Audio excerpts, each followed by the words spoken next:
I'm Duke Diver, resident manager of this resort community. Music! As a new resident, I think you're going to be very impressed with what we have here. Oh, tango, tai chi. People just seem so happy here.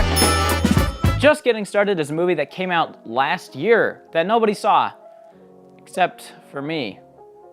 And it's one of the worst things ever. This is one movie that every time I went to the theater, I saw a trailer playing for this movie. It played almost endlessly, it felt like. For a solid 2 months, every single time I went to the theater, a trailer for Just Getting Started was playing. And it's one of those trailers where you watch it and go, that looks pretty stupid, but how bad could it be?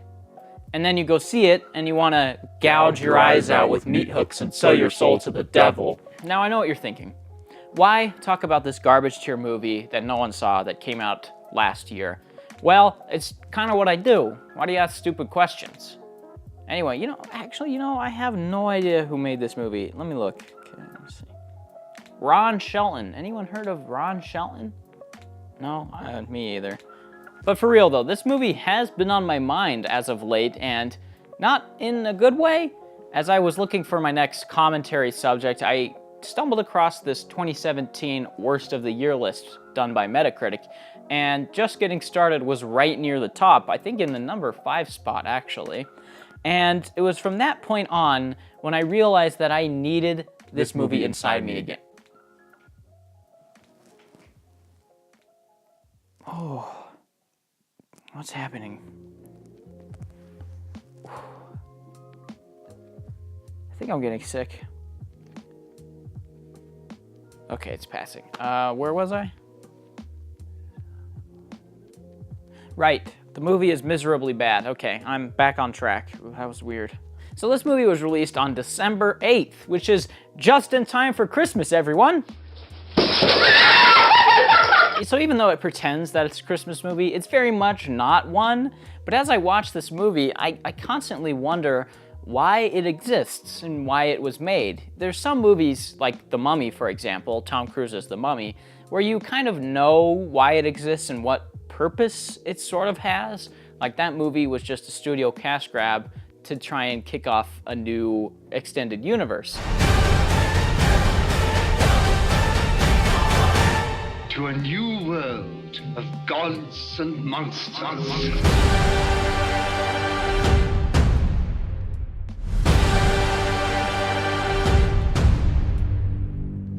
But here, I don't have an answer for why it exists or what purpose it serves. I really don't know why. I cannot figure it out. As I desperately tried to gather information about this movie, I scoured the IMDb trivia page, watched interviews, the whole 9 yards, and I still don't know why this movie exists. All the trivia page has to offer is a bunch of retarded facts that no one would care to know ever. The interviews are all the same. Was it the guys actually that... It was the guy, well, it was Ron Shelton. He sent the script. I'd worked with him on Tin Cup. Right. And I didn't even have to look. I said, I'm in, Ron. I didn't have to open the script. I didn't know who was in it. It's Ron Shelton comedy. That's why it's great. It's actually well written. When I got the script, I thought, what? Ron Shelton's, and he's hiring me? Oh, this is gonna be good. I didn't even have to open the script before and I knew that because I love his writing, he writes for women, I knew it was gonna be great. Ron Shelton sent me the script. I said, Ron, I don't have to see it. I don't have to open it. I love you. You write beautifully for women. I don't have to read it. I'm in. Ron's a good friend of mine, and I like his writing. And the reviews, surprisingly enough, the reviews for this movie are where the best information hides. So let's just read a couple of the reviews for this movie, shall we? So this movie has a whopping 21 on Metacritic, and some of the reviews here are abysmal, unfunny, and ultimately completely unnecessary. The New York Times says, in spite of the charm and discipline of the stars, the jokes misfire and the scenes creak and stumble. Okay. The most basic litmus test for whether a comedy is working is whether it makes me laugh. I groaned, maybe, but no chuckles emanated from me or my lone fellow patron. There is both too much plot in Just Getting Started and too little. Even a cast with this many award wins and nominations can't salvage a script that will have viewers audibly sighing rather than laughing. And I think that really sums up what this movie's all about, which is nothing. This movie has more secrecy to it than a J.J. Abrams project, and I don't have the time, patience, or care enough to uncover why this movie was made. So, anyway, let's get into things.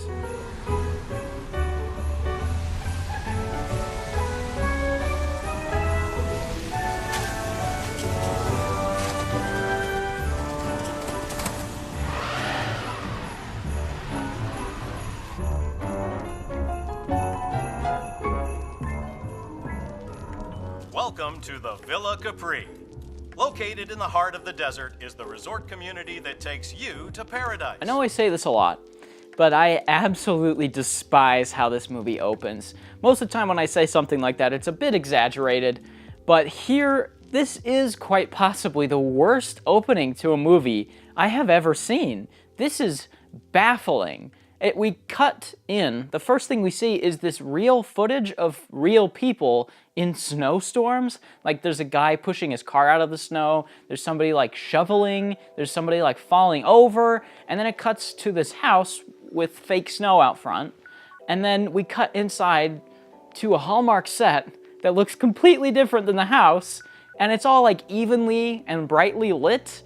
Like this outside shot is all dark, it's like the middle of the night, and then inside is like broad daylight.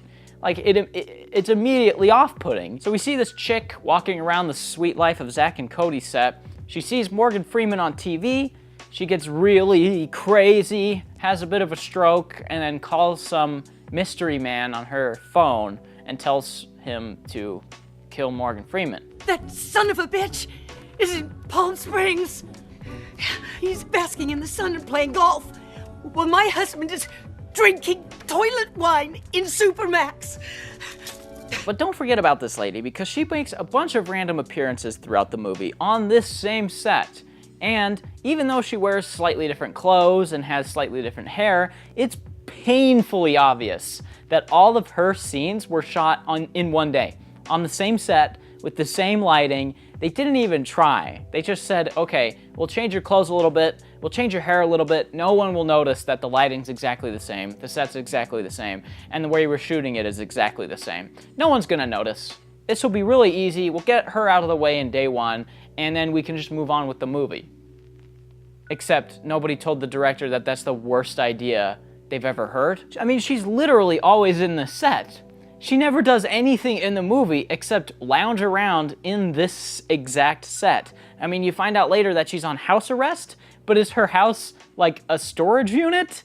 Why isn't she like at a coffee shop or down in her basement or in her attic or in a different room or anything? Just put her anywhere else than this set. I mean, you can use it once or twice, but why? Why use this set every time she's on screen? It's so lazy looking. Just do anything else. Oh, and did I mention that she's the worst actor of all time? Drinking toilet wine in Supermax. Well, she's the worst actor of all time. So anyhow, we get embarrassingly bad shots of this Arizona villa that they're shooting at that make it look like an advertisement straight out of an Adam Sandler movie. You know, I'm not so sure this isn't an Adam Sandler movie. Let me look up if this is a real place, because Adam Sandler does this a lot, where he has real places in his movies to kind of market those places. Let me check this out. Okay, Villa Capri. .org. Nope, doesn't exist. That's too bad. I was really hoping that was a real place, but you know, I guess this was a complete waste of time, and I really shouldn't put this in the edit, but since this was a waste of time, as much as the movie's a waste of time, I guess this is okay. Yeah, I'm just gonna keep it in. Rudolph and his 8 reindeer, the snow keeps on falling. So we watch all these terrible shots, and Morgan Freeman and his little Hummer H3 golf cart are going through a variety of them. And we're supposed to believe that Morgan Freeman's in this golf cart, which he just obviously isn't. I mean, he was probably asleep in his trailer for these shots, so they just got some stand-in to do them. I mean, this guy's like overweight. he has this weird sun hat on that's covering his face, and whenever he gets kind of close to the camera, he like puts his hand in front of his face because it's just not Morgan Freeman. What's happening? We're like 30 seconds in. What's going on? Shine it up for me, Hill. Nice tree. Who is that in my parking spot? Oh, that's a new resident, Leo McKay. I just checked in last night, and he's actually very... He's got a 10-gallon hat and a 5-gallon head. So, speaking of Morgan Freeman, we finally get to meet him, and just by first appearance, first glance, and the first couple scenes he has, just try to guess what kind of character Morgan Freeman is playing. If you guessed cocky ladies man, you'd be right. It's that cliche. We're doing that cliche here. But within 4 minutes of this movie starting, we see Morgan Freeman, he gets introduced and does nothing, and Tommy Lee Jones gets introduced and does nothing. And without meeting each other, Morgan Freeman decides that he doesn't like Tommy Lee Jones, even though Tommy Lee Jones paid all cash to be there. So he invites him to his poker game, Morgan Freeman's private poker game, to show him who's boss. Paid all cash. Cash? Well, let's invite him to my private poker game.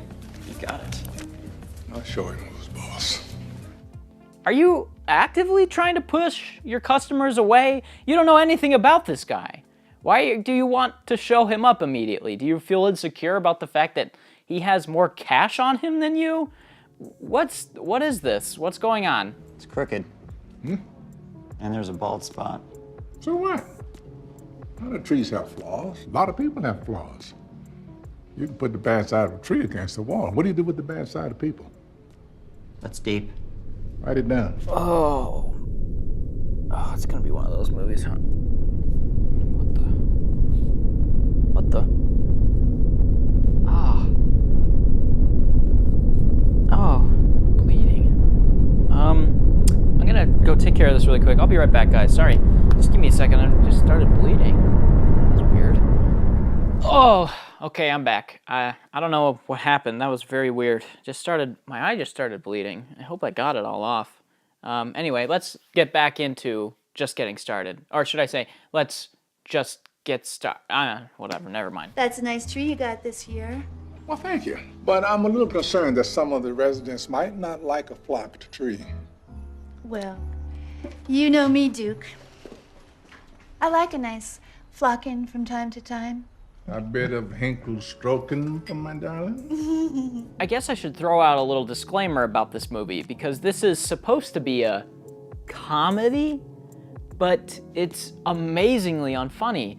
This scene here is the only scene where I think the movie even tries to be funny, because it does I'm saying the F word, I want to be effed, but it doesn't say that exactly. It uses like a stand-in word, but everyone knows what it's saying. And that scene is so cliched, it's guaranteed a laugh from the guy in the top row of the theater with his girlfriend in the corner. But I'm not that imbecile, and I find this movie very unfunny. So Morgan Freeman gets a couple of hoes in his room and decides to turn them down because he wants to go play poker.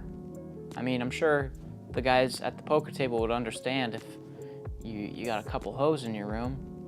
Or is he just bored with them? And that the Duke needed a little Roberta. Yes, the Duke always needs a little Roberta. Well, from the way you just said it, it sounds like not tonight. Well, I have a meeting that requires urgent attention.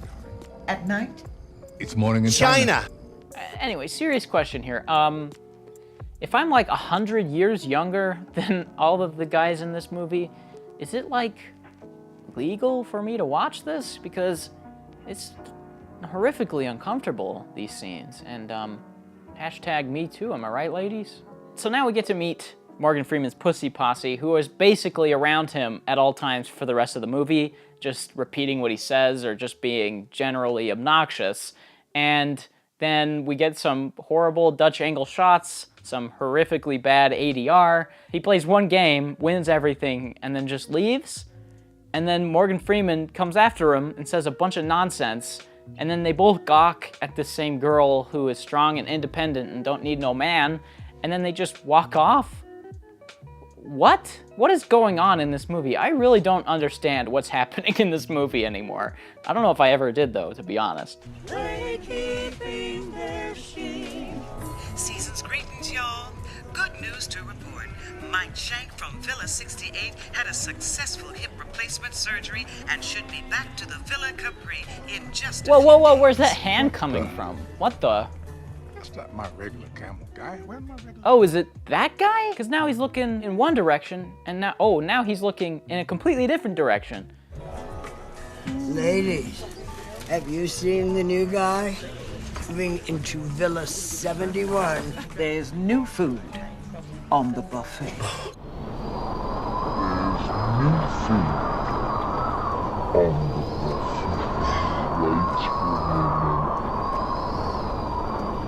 So now these three hoes talk about Tommy Lee Jones like he's a piece of meat, literally. And of course they all try to seduce him one at a time in one of the most painful scenes in cinematic history with some of the worst dialogue I think I've ever had the displeasure of hearing. I could help you fix your place up in a little feng shui. Oh. I got skills. I bet you do. What you got back here? The dining room? The bedroom? Giddy up.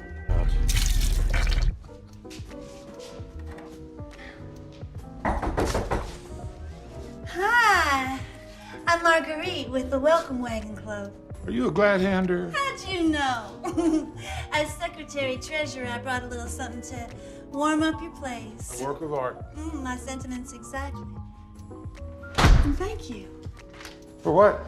Did you just invite me in for a little vino? Red? I love red. I love white.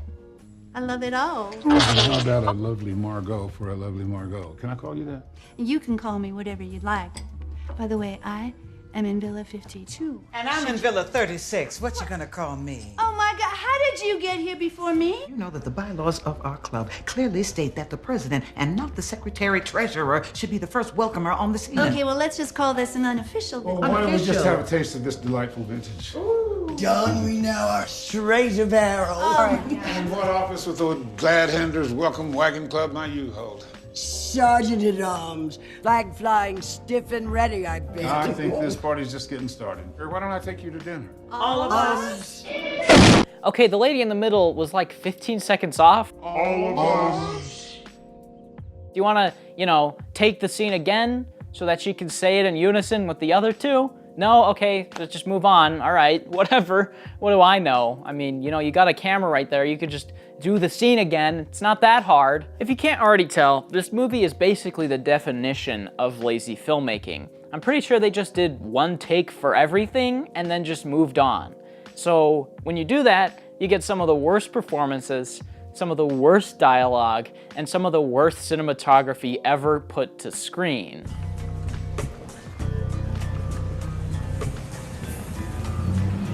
What is this royalty-free music? This is a movie with a $22 million budget. Did I mention that it has a $22 million budget? And it looks this bad, and it sounds this bad, and the music is this bad? Who's the composer for this movie? Who did the music? Okay, Anchorman and Four Christmases and The March of the Penguins. Okay, so basically, F you, dog. So Morgan Freeman challenges Tommy Lee Jones to 18 holes of golf in the morning, and then this guy whose hand was in the frame awkwardly earlier looks straight into the camera. Cowboy done stepped in it now.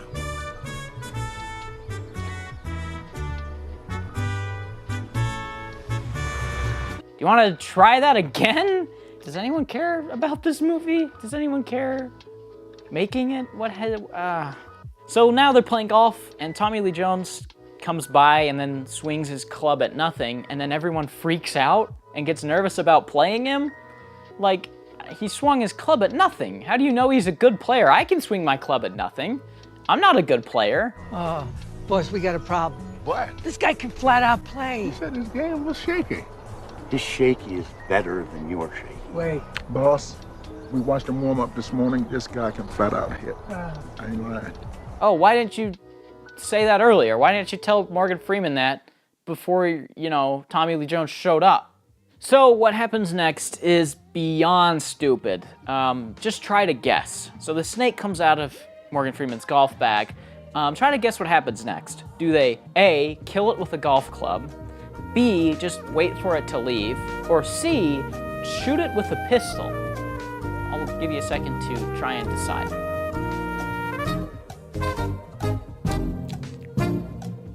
If you guessed C, shoot it with a pistol, you'd be right. I got it. I got it. See that?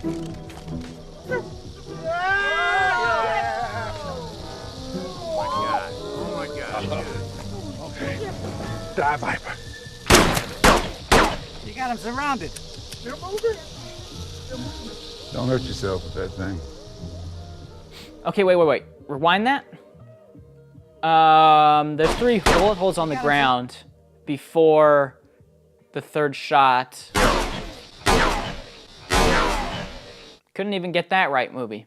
You couldn't even line up audio clips to sync up with video. That's like the easiest thing you could do. You couldn't even get that right. You and I, just getting started.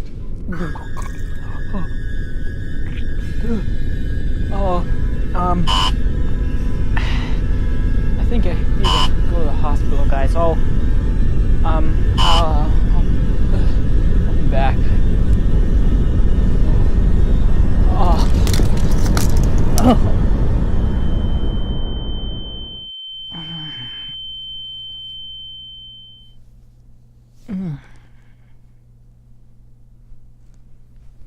Oh, you're awake. That's great. Mark Webb, director of Amazing Spider-Man 2? What are you doing here, man? After you passed out, I just brought you up here to see if you could kind of get over it, you know? Well, regardless, I should probably finish this review up. I mean, I've put in so much effort already into just doing this stupid movie. I probably should just finish it. Well, if you're going to go finish your review, I think you should take my movie, The Amazing Spider-Man 2, with you. Why? It doesn't make any sense. Why would your stupid Spider-Man movie help me watch this movie? I mean, 2 negatives equal a positive, right? If you take this bad movie, The Amazing Spider-Man 2, directed by me, Mark Webb, with you, it might cancel each other out. I don't know. What have I got to lose? Throw it over here. Okay, here you go. All right, I'll let you go. You can go finish your review now. I'm gonna go back out on the roof. Well, let's go finish this review. Oh, sorry about the delay, everyone. I think I just have eaten some bad sushi or something, even though I don't like sushi. But I've got my bad movie protection behind here to keep this movie evil off of me. I guess we could just keep pressing forward.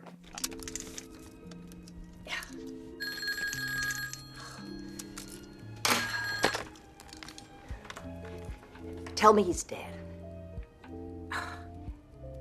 I know I told you to make it look like an accident, but a snake in his golf bag?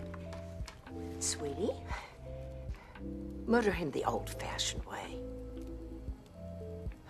Ron's a good friend of mine, and I like his writing.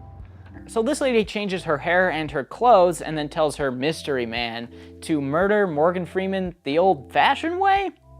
What's that supposed to mean? So Morgan Freeman gets pissed at this corporate Santa, and then we get the same sound effect twice in the same scene. I got your ho-ho right here. Yes! I ain't the real Santa. I'm the real Santa. This guy's a fraud, a phony. He's a sleazy corporate heathen.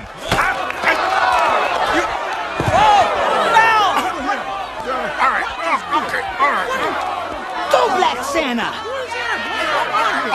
there go that. I got that. Back to the North Pole. Back to the North Pole. This effect is used throughout the entire movie. It's not like the Wilhelm scream, which is just like a one-off thing, just for the sake of an Easter egg. No, it just uses old stock sound effects throughout the entire movie.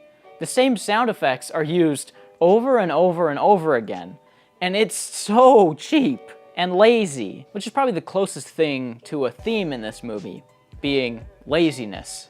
Constant, unflinching laziness. And that's not to say that this movie is cheap per se. It has a $22 million budget. Where'd the money go? How does this movie, with this big of a budget, consistently look like a TV show? And the sound design is just a small piece to the elaborate puzzle that is just getting started. Another piece to the cheapness puzzle is the production design. The production design has got to be the ugliest, laziest, and cheapest looking production design I think I've ever seen. It is so flat and boring. Every single scene is just a bunch of blank walls that they slap some Christmas like ornaments and wreaths and trees in. There's some points in this movie that are so ugly that I can't even believe that it's a real movie.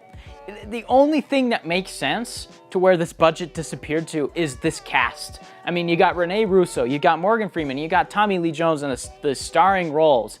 I guarantee that 20 of the $22 million went to them, and then they were left with $2 million to hire a crew, to get some cameras, to rent out a place to shoot, and then they had no money left. That's probably what happened. I mean, it has to. It looks so bad. Hello, I'm Susie Quince, Regional Director. I thought you said you were set down here to evaluate somebody's job performance, maybe to fire them before the year was out? When you're not Santa Claus, are you Duke Diver? Proudly. Well, when a man's not up to the task, it's best to get it over with quick. No. You'll be surprised to know that we're nearly halfway through this movie, and a bunch of nothing has happened. There are so many pointless scenes in this movie, it's not even funny. There are so many scenes that go absolutely nowhere and achieve absolutely nothing, to the point where the movie feels like it's utterly useless. For the first half is utterly useless to the rest of the movie. Like, I'm not even kidding. You can completely forget about the first half of this movie and then just watch the second half. It's like two different movies. The first half is a bunch of useless garbage that just pads out the runtime to get to the real story, which starts over halfway through.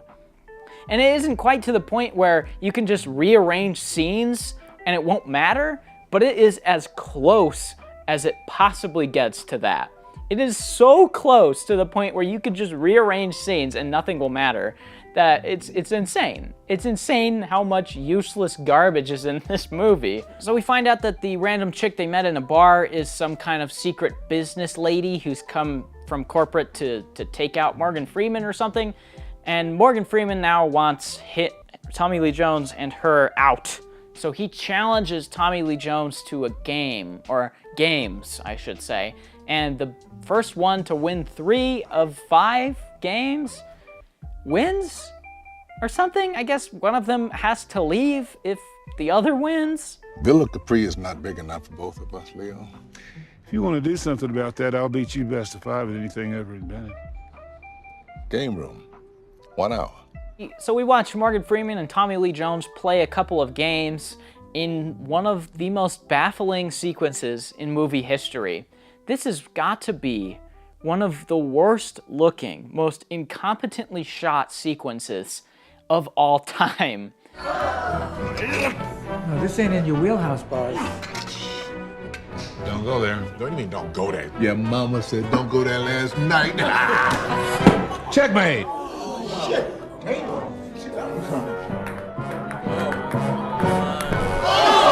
got some bars, go, shit.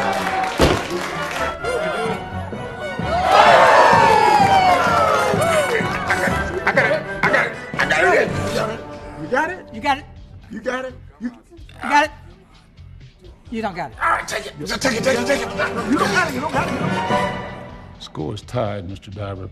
I mean, every basic rule of cinematography is just out the window. 180-degree rule, just gone. Rule of thirds, out the window. And even the most basic thing that you need to do when shooting a movie, focus. Just focus the camera, is just not done. Like, what is this shot? Or this one? Or this one? Or this one? Or this one? Or this one? Or this one? Or this one. So this corporate lady says the books for the villa are all screwy, to which Morgan Freeman replies with, "Everyone's happy though." AKA, yeah, I don't care at all. So this scene where everyone's dancing about really highlights how truly embarrassing all the performances in this movie are. If they didn't try at all, they put in the most bare minimum effort possible. Come on. But you can do the job and you. I see you. Later on, we'll conspire as we dream by the fire to face unafraid the plans that we made, walking in a winter wonderland. I've worked with him. You know, I was a younger man when I worked with him first, and I you know, considering all the actors that I've been lucky enough to work with, Tommy Lee is singularly the best actor that I've ever worked with, where I learned so much. I learned how to act in front of a camera by his example. And Rene and Morgan, they have that too. You know, so this is also a refresher course for me on how to act. So Morgan Freeman's falling asleep back here until Tommy Lee Jones comes in, even though I thought if he lost the games, he had to leave?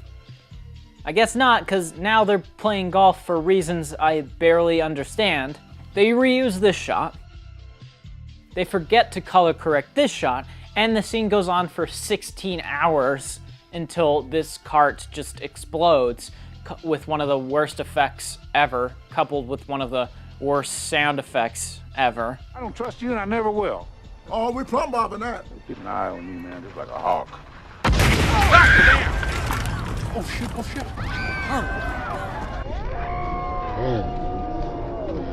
shit. So this chick pops up again wearing different clothes and being terrible, and she tells her mystery man to just shoot him with a gun.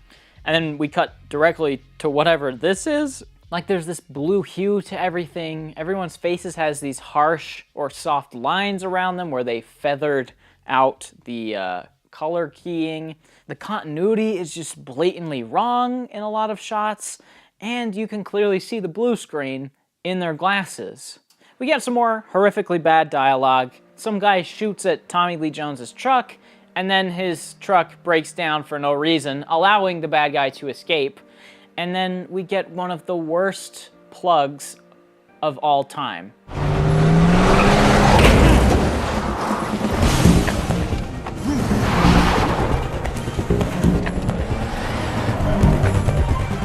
Get back!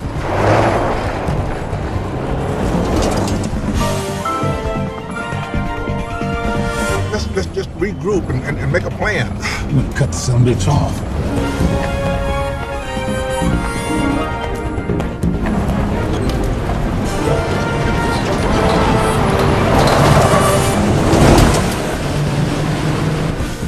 This is a really bad idea, Leo.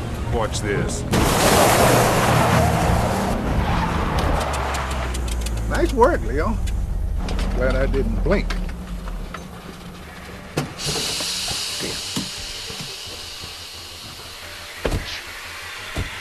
This is my brand new F-150 4x4 ruby red extended cab custom bedliner truck.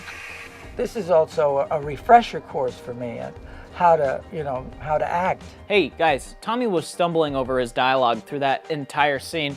Do you want to just take it again so that he doesn't pause in between every word? No? Okay, just wondering. Just wondering. We find out that Morgan Freeman is in witness protection because he ratted out some mob, unnamed mob, but it's not the whole mob coming for him, it's just these two imbeciles for some reason.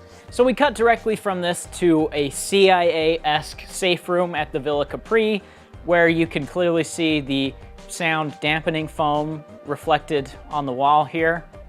And then this corporate lady encourages Morgan Freeman and Tommy Lee Jones to just murder the bad guy, which would quite literally never happen. No one would ever, and I mean ever, say, just go kill them so that we wouldn't have cops around the Villa Capri. Why would the cops care about your villa? They'd just come by and say, okay, what's this guy look like? And they'd interview some people and then they leave. What's so bad about having cops come by?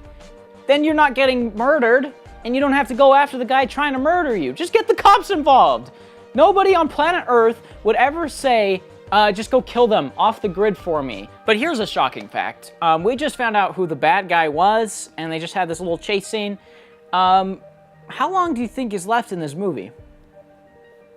Well, I mean, we just found out who the bad guy is. We kind of get the inciting incident where these two are gonna go after him in this kind of murder mystery kind of thing.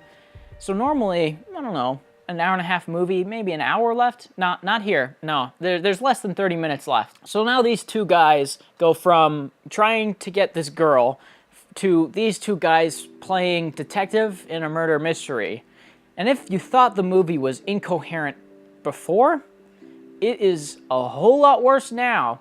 And the choppy, terrible editing certainly doesn't help with that. We jump from place to place without hardly any establishing shots letting us know where we are in the scene, and it employs some of the most awful editing techniques I think I've ever seen. Like this scene, for an example, is meant to show that a lot of time is passing as Morgan Freeman is rambling on about himself. And this is sort of a typical funny moment in a movie where a character will just ramble for hours and hours and hours, and then like he rambles from night to morning. And it's funny because he talks so long about himself and the guy didn't care at all. But here, the lighting never changes, so it feels like they've only been talking for like 10 minutes, and it makes the editor look like he has ADHD. The overuse of the crossfade is one thing, but then they just cut some scenes to try and make the dialogue seamless. 6th grade was traumatic. I ran for class president. 6th grade was traumatic. And it's like a jump cut, like in one of my YouTube videos, like something like this. So now that I cut from that one angle to this angle, I'm in a little bit different spot, so it doesn't look the same. And now I'm talking about something else. But the difference between my videos and this movie is that this is a real movie with real actors, a real director, and real money. My videos is just me sitting on a stupid couch with one camera and a couple lights, and yet somehow they edit their movie in a similar fashion to my YouTube videos. But even with all of the movie's resources, with all the cast, with the directors and the editors and the money and the studio backing, this scene is the best that they could come up with. This is the best editing they could come up with for this scene. Not one single person cared on this movie. I mean, seriously, did anybody actually care about this movie? Anyway, the bad guy captures the corporate lady, Rene Russo, and then there's this pointless, retarded, dreadful scene that doesn't do anything for the movie. You know, this isn't a very efficient Shut plan. up. You shut up. I'm having a worse day than you are. You know, if I were to ever kidnap someone for ransom, I would have it more worked out, more organized. I mean, there would be some nice kibble, and perhaps a chew toy. I'm going to tell you Chew why. toy? Oh, God, it's amateur hour around here. I'm sorry. And it feels like the actors are improvising. Why is this even in the movie? What purpose does this serve? Can't we just cut this and, you know, move on? So this is a good point to talk about the characters of this movie.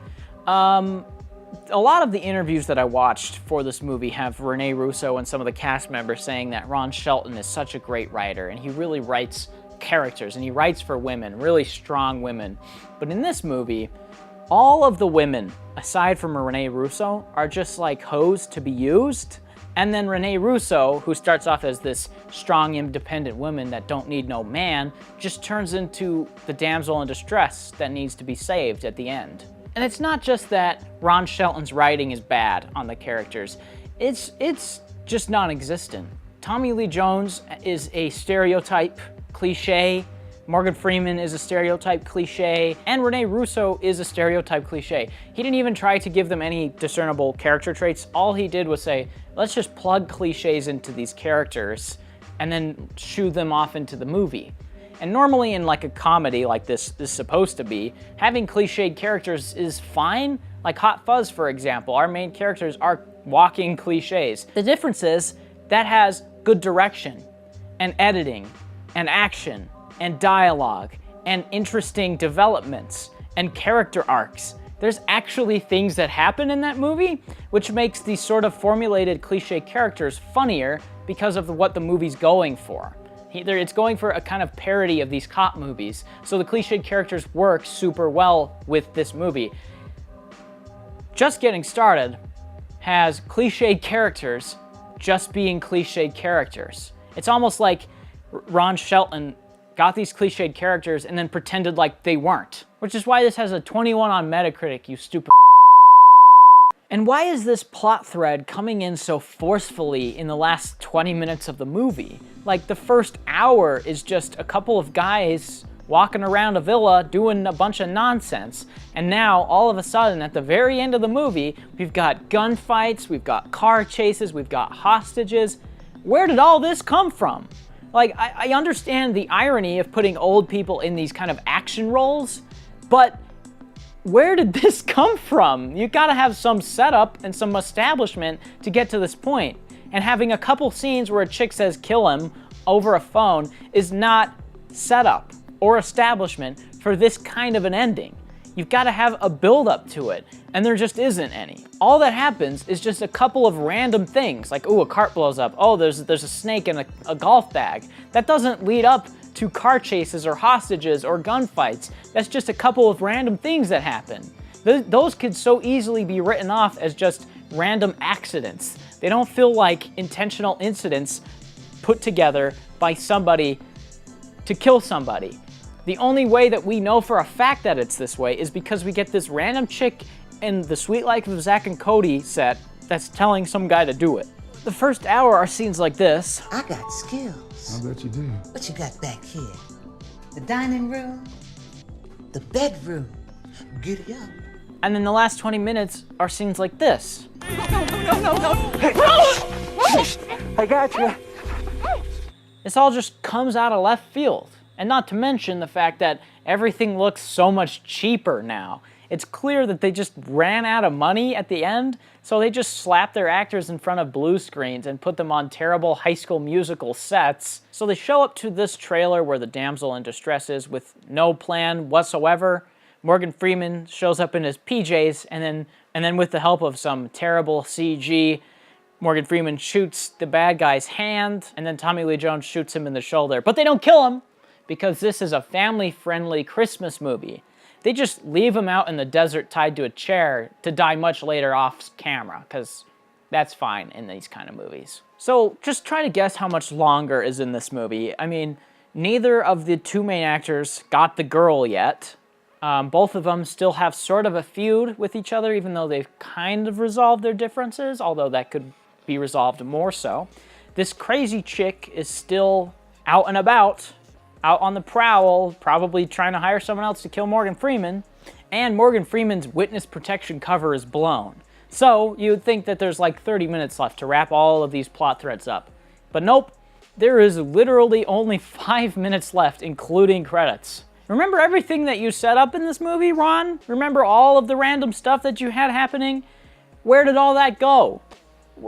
The movie just hangs up plot thread after plot thread after plot thread and completely disregards them, and then just has a scene where Morgan Freeman and Tommy Lee Jones are in different villas dancing, and then that's the end. Like, oh, Morgan Freeman got relocated, even though a whole bunch of people still know about his identity. Tommy Lee Jones gets this girl, and Tommy Lee Jones owns the villa now. It's over now. Like, why couldn't we see this stuff? Kind of would be interesting to watch where these guys end up, but whatever, I guess. Just end the movie and put me out of my misery. The Duke will always be okay. Yeah. Strike up the band, boys! Ladies and gentlemen of the Tropical Resort Retirement Community, say hello to your new resident manager, Mr. Marvell Bigelow.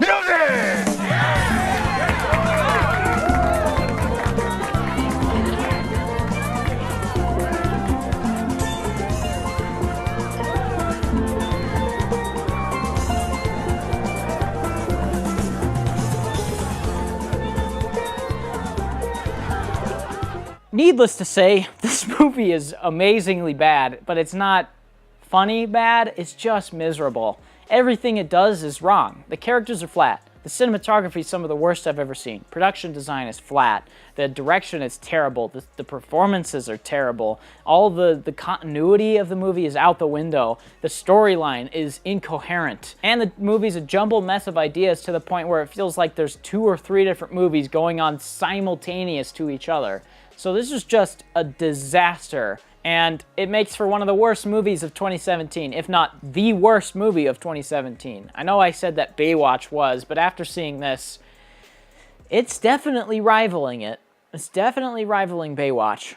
But I kind of want to destroy this movie. I know I've never done this before, and I don't really know how to handle it, but I think it would be fun. So I'm just gonna destroy it, because it caused me so much pain. So let's go destroy that now. Okay, we're out here. I've got the Just Getting Started DVD, and we're just gonna smash it. So I'm just gonna put it down here. And I got this vice clamp, because I don't have a hammer. So, okay, here we go. Okay. Hashtag, you can't hurt me anymore.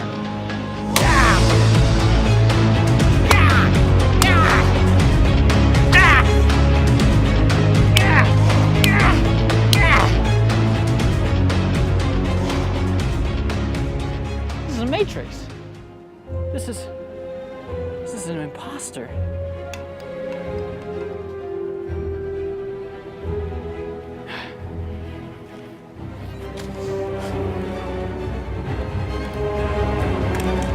Looks like things are just getting started.